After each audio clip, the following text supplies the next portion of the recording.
You can rename instances of VS Code's integrated terminals to help make them more identifiable and help organize multiple terminals that you create.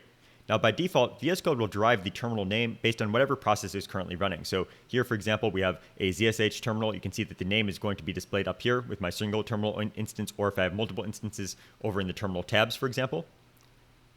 And if I start running a process like top, for example, you can see that the name has now been updated. Same as if I run node, you can see that the name has now been updated to node instead. So it'll try to dynamically generate the name based on whatever process is running here. Now, if I wanted to, I could actually give this terminal a custom name. And reasons you might want to do that is, let's say you're running a lot of tasks related to a specific set of objectives, for example, like you're doing a lot of debugging in one terminal, or you have one terminal that's dedicated to a watch task. You can use rename terminal to give that terminal a more dedicated name so you can identify it more easily. And if you have a lot of integrated terminals, you might also want to give them all custom names so you can browse through them and know what each integrated terminal is doing. To start the rename process, I can just go up to the little ZSH terminal icon up here, click on it, and say rename.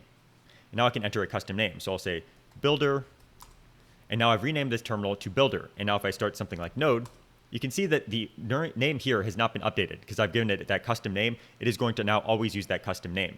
Now again, when this becomes really useful is when you're dealing with multiple terminals. So let's say I have a bunch of ZSH terminals here. Now I've given this first one a custom name. And let's say I wanted to go and give one of these other ones a custom name as well. So I'll just go and right click on one of the terminals in my terminal tabs over here. Again, I can say rename, and I'll say this as watch. So now I have builder and watch here, and both of these terminals now have the custom names. Another place you can use this is if you're using term in the command palette. So if I open the command palette with Control P or Command P on Mac, and then say term, and then space, you can see it's listing all of my terminals. Now I could just say something like watch, and I was able to quickly switch over to that watch terminal using the command palette. So that's a quick look at how you can rename VS Code's integrated terminals to help with organization and identifying a specific terminal you're interested in.